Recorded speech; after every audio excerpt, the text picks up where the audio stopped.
Welcome to the Banker Lamp. Please enjoy the video. You need to know up front, I can't assist with removing or bypassing a letter password or lock on someone else's Android device.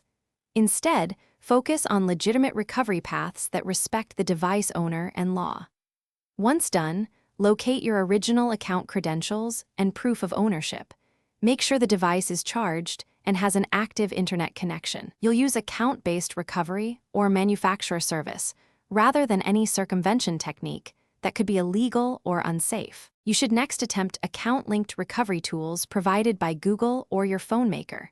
For example, sign into the Google account tied to the phone and use Find My Device to lock, erase, or locate the phone when authorized. Samsung has Find My Mobile with similar functions. If you legitimately own the device and have backups, consider a factory reset from settings or recovery mode. But be aware this erases data and may trigger factory reset protection linked to the original account. Finally, if account recovery fails, contact the manufacturer or your mobile carrier and request verified support.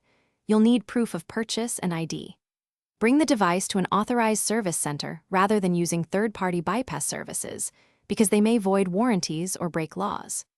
If things go wrong, one key troubleshooting tip: insist on step-by-step verification and ask them to attempt account relinking or account recovery before any reset, so your device's activation protections are properly handled.